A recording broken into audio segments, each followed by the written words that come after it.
Dans cette sarabande célèbre de Robert de Visé, vous avez certainement remarqué l'irruption dans le discours d'un élément musical qu'on appelle le rasgado, en français batterie.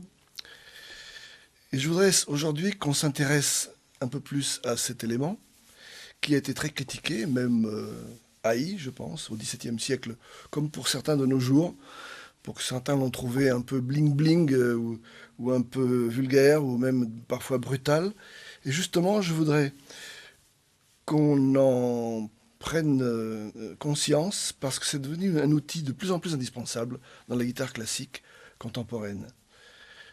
Donc le but, ça sera de vous faire travailler le rasgado, qui est un geste très profitable pour les guitaristes, et ensuite de voir comment il est indispensable dans certaines œuvres, d'abord parce qu'il est écrit, et même s'il n'est pas écrit, on peut l'introduire et enrichir ainsi le discours de la guitare classique.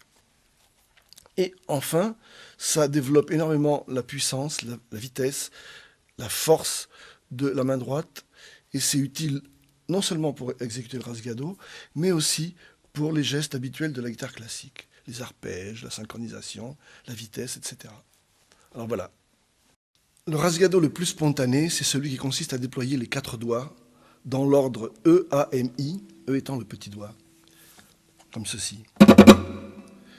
Je sais que j'ai vu beaucoup de mains droites inversées qui ont tendance à commencer par l'index et finir par le petit doigt.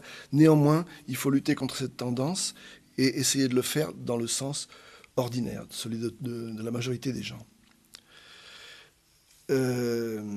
Une première difficulté consiste non pas à frotter les cordes, mais à les frapper.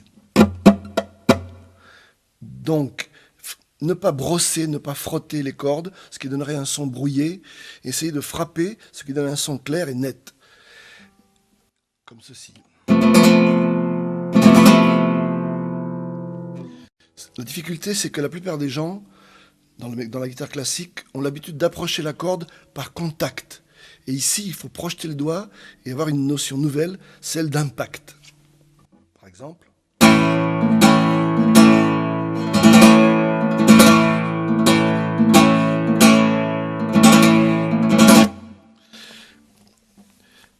Ceci étant dans la seguidilla gitana constitutif du flamenco.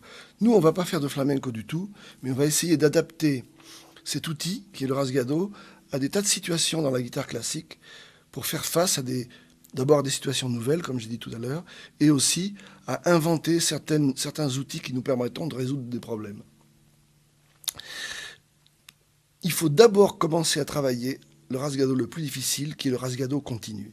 Il s'agit de recommencer ce que je viens de faire d'une manière régulière et avec continuité.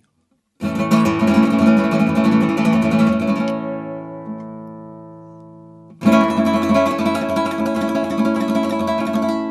faut que le petit doigt rentre juste après que l'index soit sorti, de manière à réenclencher le processus et qu'il devienne périodique, sans aucune interruption de son. Lentement.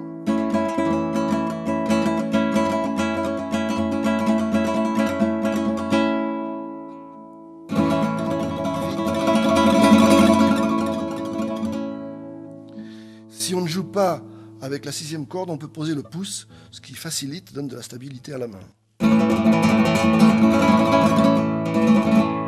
Si on joue la 6e corde, on peut poser le pouce, même la main, sur la table.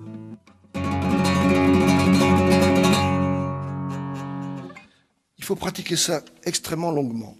Comme c'est une technique sournoise pour les ongles, parce qu'on peut user très bien le sommet de l'ongle, et on s'en rend compte que des semaines après, quand l'ongle a poussé, et ça arrive au bord, et là c'est trop tard, je conseille d'abord de mettre un vernis, genre bouclier de l'ongle, nail shield, qui se trouve dans les commerces, et aussi de travailler longuement sans la guitare, avec un objet comme par exemple un verre ou n'importe quel objet comme ceci.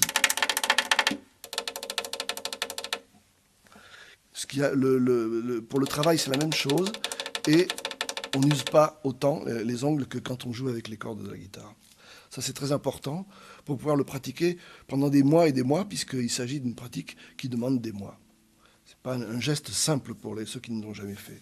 Je le recommence peut-être pour bien vous montrer.